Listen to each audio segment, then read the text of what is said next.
I'm not talking trash ever again. I'm done with all that. I just want to play basketball, said Joel Embiid. You cannot possibly believe it. Not a word. Not a single word. He's too good at it. It's like when Lamar Jackson says he hates running. Like, okay, but also please keep doing it because you're entertaining. I mean, what else is he going to do? Although I really enjoy it when Embiid talks all that trash and then ends the season crying. Yeah, well, there is that.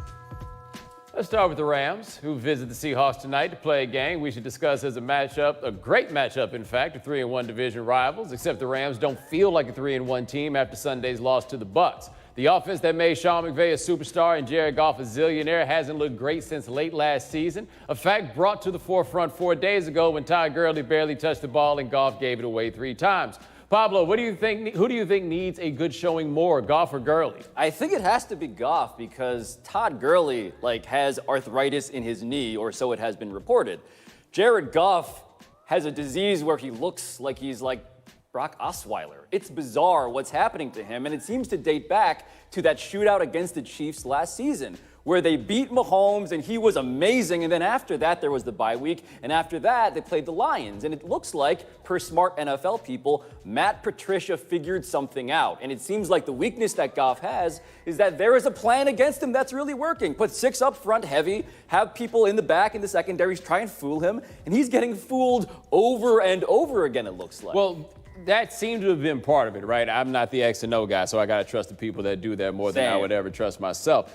That being said, not giving the ball to Todd Gurley at all seems to be a huge thing. Like, I don't think that Gurley's in a position where he needs to play well. We need to know if he can actually play at all. For Goff, I don't even know right now if you need him to play well as much as you just need him to be okay, right? Like, just be halfway decent. And if he can't be halfway decent, McVay can't ask him to drop back 70 times. But this is it, right? Because this whole thing with the Rams has been built around this offense. They had big names on the defense last year. They don't have all the same people out there. But this is a team that we think about in the context of its offense. The offense has to get better in a way that I think goes beyond just the individuals and takes us to the boy genius coach. Well, it also takes us to the thing that unites why is a quarterback playing so poorly and why is the running back not being used as much maybe, which is the offensive line. The offensive line has been terrible, and as much as Sean McVay should be able to figure out schematic solutions to the problems he faces, that line being at near the bottom of the league means that Jared Goff does not have the cleanest of pockets, and we know what happens when Jared Goff does not get a clean pocket. Right, and that's the thing, though, man. They paid that dude the kind of money where things don't necessarily need to be optimal entirely around him. But where this goes past Gurley, though, we talk about the running game, is he's not the only running back on the team. Like, I understand that Malcolm Brown is not Todd Gurley necessarily, but he is a running back. Everybody swears up and down that running backs are replaceable, and the reason why you don't pay one a whole lot of money is you can just go get another one. Well, they just got another one. Why don't you try to give him the ball? Just maybe. Might be worth trying that. But let us turn to Russell Wilson now, and his mind in specific, which has been overseen by a mental conditioning coach named Trevor Moawad since 2012. Brady Henderson has this fascinating story on ESPN.com that details Moawad's deep importance to Wilson, who calls their sessions about neutral thinking and behavior and language and goal setting one of the most significant things I do, something that is key to Wilson's greatness on the field. So, Bo, are you a believer in Russell Wilson's power of belief? I don't know.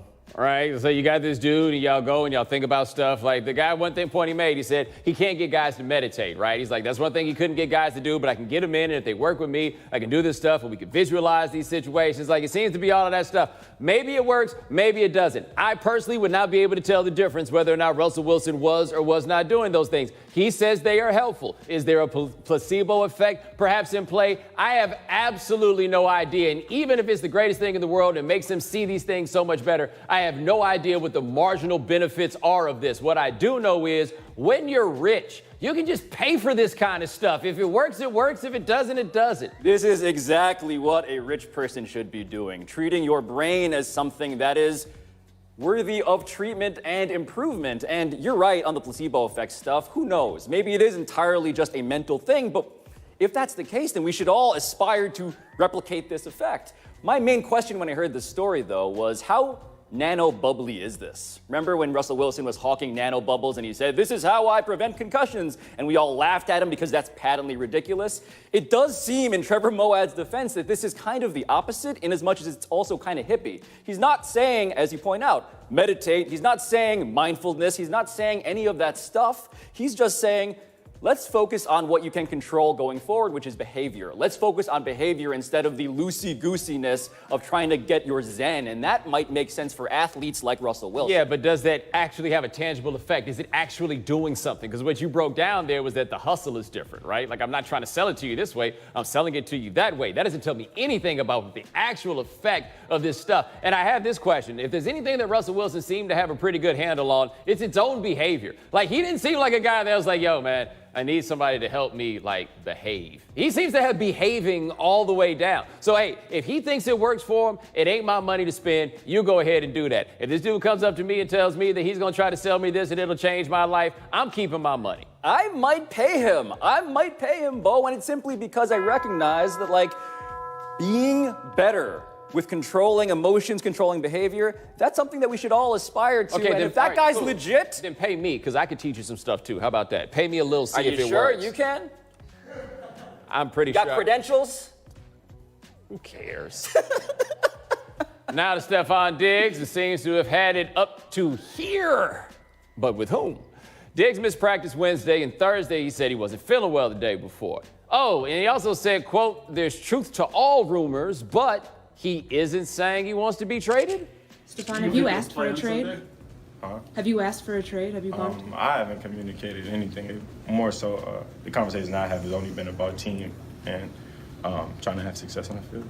Did your agent ask for a trade? I haven't spoke to him about it. You got to talk to him. Stephon, I want to make sure I understood. You said there's truth to rumors that you. I feel like there's truth to all rumors, regardless on what it is, good or bad. There's always some truth to it. Three sides to every story, baby. Pablo, the Vikings aren't reportedly looking to trade Diggs. What in the world is going on here? It sounds like he is trying not to lie, while also trying to not compromise what he actually is feeling. And that is a hilarious setting for a press conference. Because what he's trying to do is say, I don't want you guys to write that I am demanding a trade, but I would love for you guys to get some stuff going where I get the ball more, because if I don't get the ball more, I'm going to want to trade. Well, who in his position would not want to be traded, okay? The offense, we don't throw the ball that much. When we do throw the ball, we have a quarterback who seems to ignore what is going on downfield. And within that context, I am the number 2 receiver. What about that sounds pleasant, right? Like, what about that sounds like the best use of your time? Look at this, a whole lot of Stephon Diggs running down the field, mad as hell because he was kind of open in these situations. So, yeah, you might want to be traded. You can't really do anything about it other than, like, not come to practice on Wednesday. But then you kind of see the moral high ground on this matter. But I think the Diggs winds up in the place where, hey, man, Adam Thielen can go on the podcast with Kirk Cousins, and they can talk out what it is, and they can walk it back or whatever it is. Stephon Diggs ain't getting that invite to go in there and hash that thing out. He doesn't know what to do. It does feel like Kirk Cousins is going to show up outside of Stephon Diggs' house with a boombox over his head playing some Is he? Gabriel. Is though. He should. He should if he's going to give it to Adam Thielen. But let me introduce the other character in all of this, Bomani. Mike Zimmer. It's pretty clear that Stephon Diggs doesn't love Mike Zimmer. Mike Zimmer, the coach who has called him a celebrity, the coach who chafed when he missed OTAs and all that stuff. It does sound like as much as Kirk Cousins is a problem, and he is, it's also the goal of Mike Zimmer to throw the ball less in general, which seems to be a dead end for him. But that's what I'm saying. The problem is not getting the ball. There are all these reasons why you don't get the ball. They start with scheme, then they get to even if the scheme calls for your number, you're not going to get the ball. But this is why wide receivers are like this. There's nothing they can do about this. All you can do is go out there, run the routes, cross your fingers, hope somebody sees you're open, and then hope they can actually throw the ball accurately if you are. Good luck with that. Coming up next, Brett Favre criticizing Josh Allen. Wow, that seems harsh. At Metro, the best deal in wireless just got better. Switch and get 2 lines for just $80 with a full Amazon Prime membership included. Wonderful! Plus, now get 2 free Samsung Galaxy A20 phones. Only at Metro. At today's Best Western, stay 2 nights and get a free night at over 4,200 hotels worldwide. 1 night, 2 nights, free night. Book now at bestwestern.com. Now at Domino's, we're more than just hand-tossed pizza for $7.99. We're $7.99 gluten-free crust, $7.99 handmade pan crust, $7.99 Brooklyn-style crust, and $7.99 crunchy thin crust, too. Carry out 3-topping pizzas on any of Domino's 5 crusts for just $7.99 each. Hey, Dirk Spenley here. I'm always on the go, and my on-the-go go-to is 5-Hour Energy. Even on my days off, I never slow down. I built these shelves. I've been painting, experimenting with time travel. Translating ancient Greek, trying some new music, working as a secret agent. We're still working out the kinks. Sup? Bellissimo. The future is messed up. So for energy on the go, grab a 5-hour energy. Works fast, works long, tastes good. Gotta go.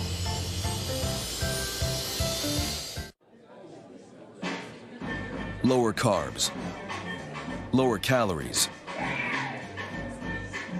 higher expectations. The light beer you've been waiting for has arrived. 2,000 fence posts, 900 acres, 48 bales, all before lunch, which we caught last Saturday. We earn our scars. We wear our work ethic. We work until the work's done. When it is, a few hours of shut-eye to rest up for tomorrow, the day we'll finally get something done.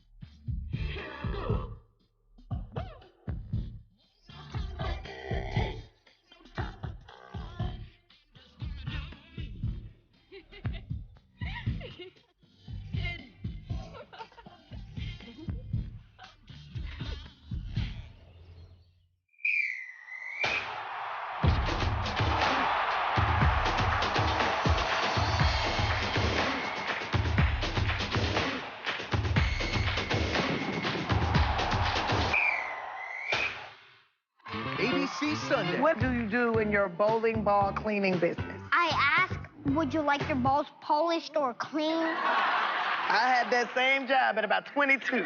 Kids say the darndest things. Premiere Sunday on ABC. Thank you. Oh, come on. Are those your bank fees? Yeah, first there's the overdraft, and then the maintenance fee, which I don't know what they maintain. You should start banking with Chime. They're a mobile bank account with no hidden fees. Banking with no hidden fees? Yep. And I get paid up to 2 days early with direct deposit. Wish I was banking with Chime. It's super easy. I like easy. Excuse me. Start banking with Chime today at chime.com.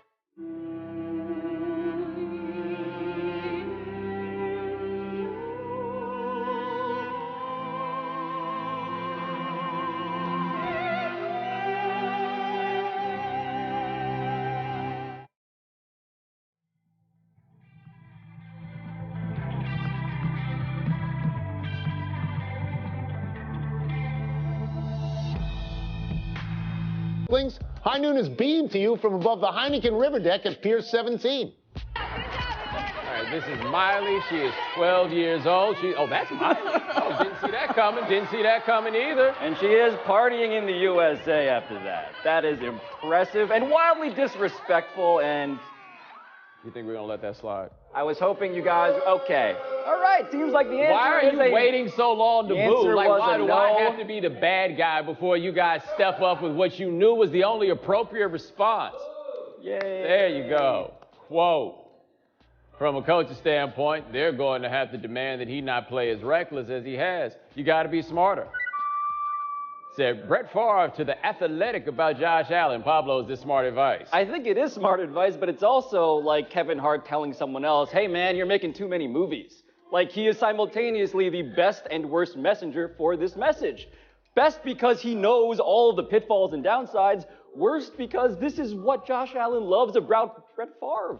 He loves that Brett Favre did this. Yeah, no, but Brett Favre wasn't doing what Josh Allen is doing. Like, Josh Allen is being deployed as a running back in a way that Brett Favre did not. Reckless was a whole lot of YOLO throwing the ball up in the air. The reckless that is causing this guy problems is stuff that ends like this. The problem is the reckless stuff appears to be the only thing that he's good at, right? Like, the whole thing with Josh Allen is what could be if all of this comes together. We're nowhere near all of it comes together right now. So what do you have? A big, strong, fast, physically talented dude. So what does he do? Use that big, strong,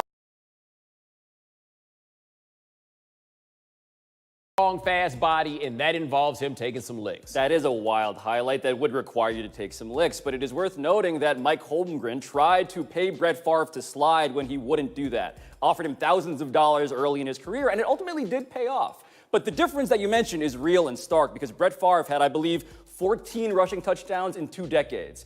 Josh Allen, to his credit, to his reckless credit, is going to get that by the end of this year. The stuff that Josh Allen is good at is not the stuff that you got to stop and think about. Right. When he's at his best, you put his athleticism on full display and put this in a position where everybody's got to figure out what to do in a split second. That is what he's best at. When you get to a place with him where it's like, okay, we need you to think about this. What kind of player can he be within that construct? Because in the pocket, that does not appear to be a gentleman with a really strong grasp on what the hell is going on. So your coaching advice, to be clear, to Josh Allen would be to actually don't even attempt to think. I don't know if that's my advice necessarily. I just haven't seen evidence that the thinking part is actually working hard. You know, my advice has been the same. I mean, it's kind of what they're doing right now, man. Break out the Jaheim Allen offense. I'm not going to get into all the drama. We wanted to sign Mac, okay? We didn't want to trade him.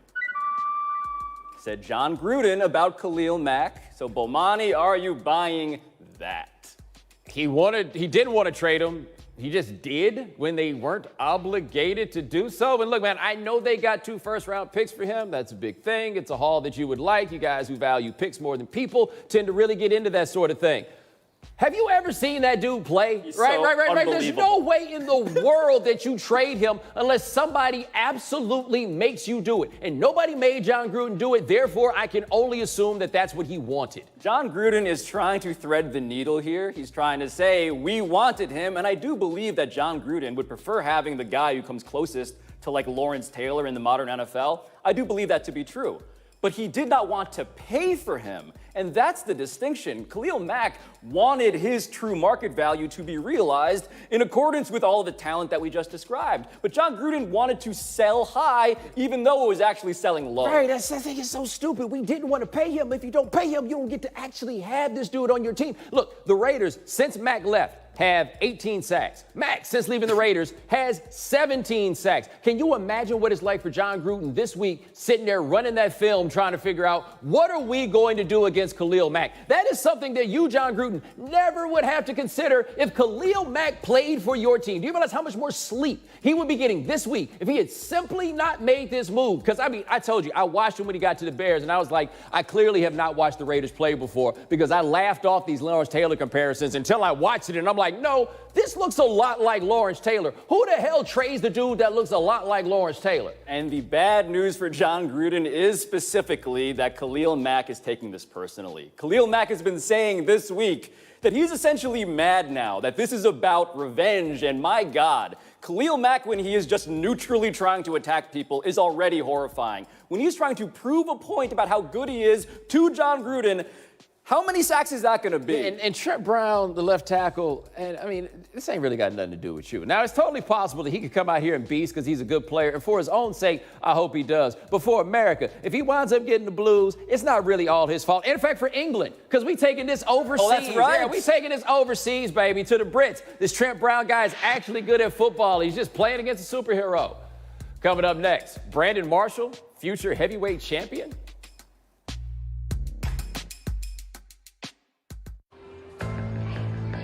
No one knows where it comes from. Why some have it and some don't. It's the fighting spirit. It consumes fear and weakness. It stands ready to fight whatever shape the battle takes. Because as long as there are battles, there will always be Marines.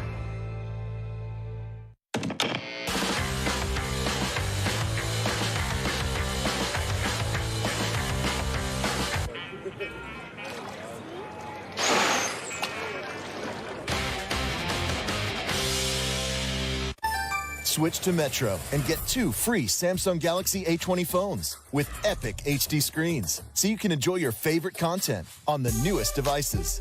Switch now and get 2 free phones only at Metro.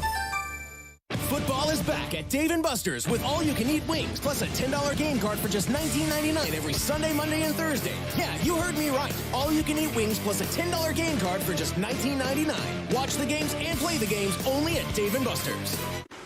So, did you get a new car? Kind of. Thanks to Navy Federal, only took 5 minutes. And vets can join? Oh, yeah. How do you kind of buy a new car? Oh, it's used. It's for Mikey. You know he's gonna have girls in that car. Yeah, he's gonna have 2 of them.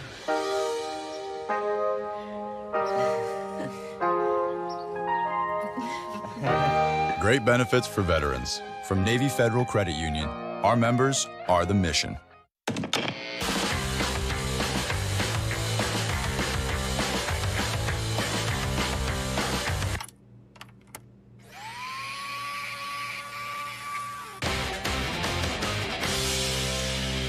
We've always taken safety seriously here at Sports Center. Recently, we experimented with mouth guards. Welcome into Sports Center alongside Hannah Storm. I'm David Lloyd.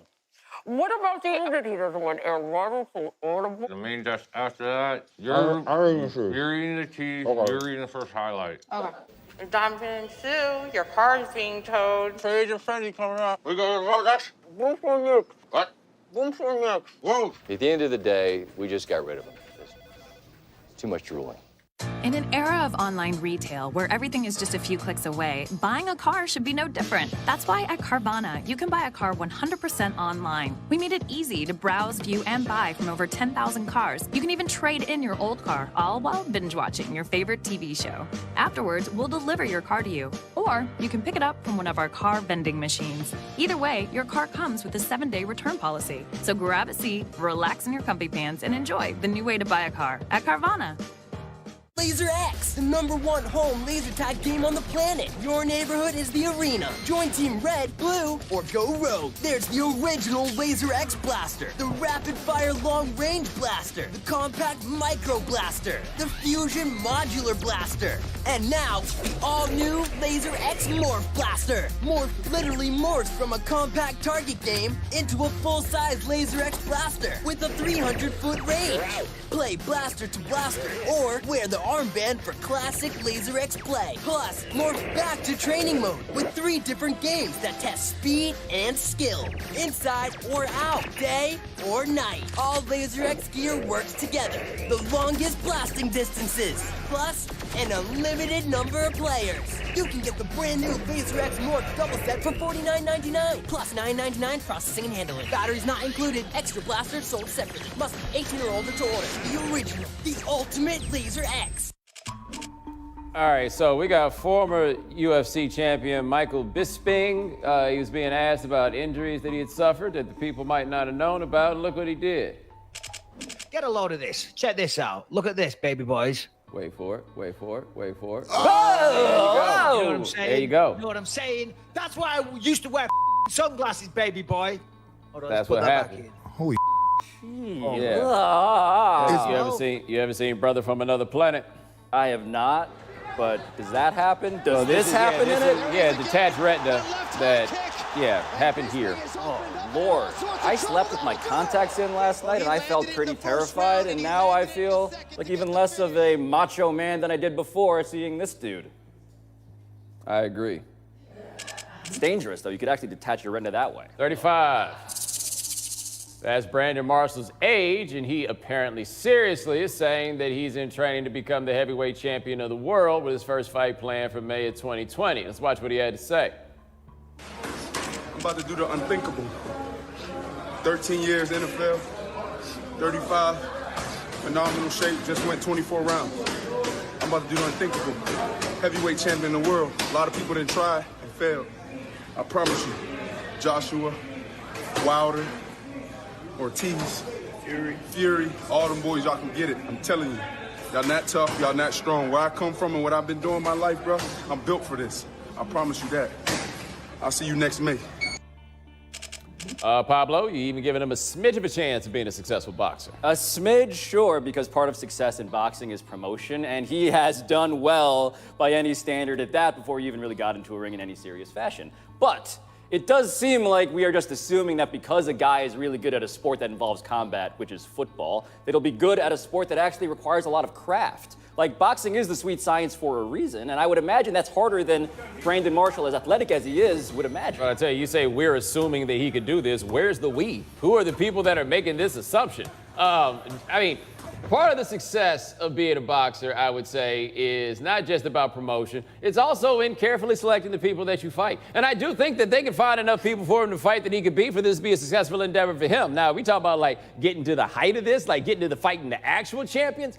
I figure that probably won't work out so well. But there's some tomato cans they could get out there to fight him. Also, boxing has been complaining for a long time that football has been stealing all of its would-be heavyweights. And we saw, by the way, Greg Hardy, like, kind of 5-1 in MMA, I believe. So, like, there is a precedent for him to mess some people up. The question, though, is would you watch Brandon Marshall, you know, unseat a tomato can? Because that's what we're really talking about. And if I'm not doing anything else, yeah, I'm going to be down to give it a little watch. Yeah, I feel like he has history and, you know, brain injuries and so forth. Wow, that got dark fast. But real. 7-23-1. Because 5 of the 8 head coaches hired this past offseason are winless, and the overall record for the first-year coaches is 7-23-1.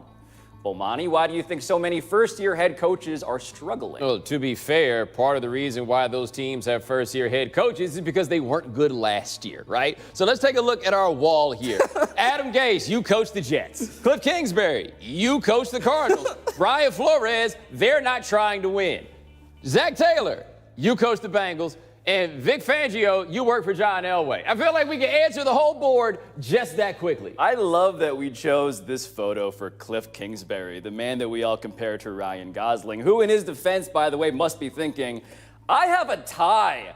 We tied one of our games, and you're putting me in the company of all these losers. And by the way, Brian Flores hired to deliberately kind of lose, so I also would excuse him. But I guess if you're most embarrassed here, I guess it would be like Vic Fangio. Would you choose him? I don't know. See, for me, the thing about Kingsbury is when these offensive gurus come from college into the NFL, it normally looks better the first month and a half than it ever will. And it hasn't looked so great for this first month and a half. Maybe that's on Kingsbury. Maybe they got the wrong quarterback, but they got the quarterback in large part because they got the head coach. A head coach, it should be worth remembering, got fired at Texas Tech, and somebody was like, yeah, why not give you an NFL job? Like, that was the boldest and the most what are you doing hire that we've made, and it looks about like the Cardinals did last year, so what was the point? And so are we now really getting to the place of questioning all of the bros? Are we questioning the bros of Sean McVay? What do you mean getting to the point? Some of us did it as soon as they got started with this. Were you not doing this when they got started with this? I was questioning the brosmosis. I was doing all of that, but I am now wondering, is it too early to declare the experiment of all of these young hotshot and, to some,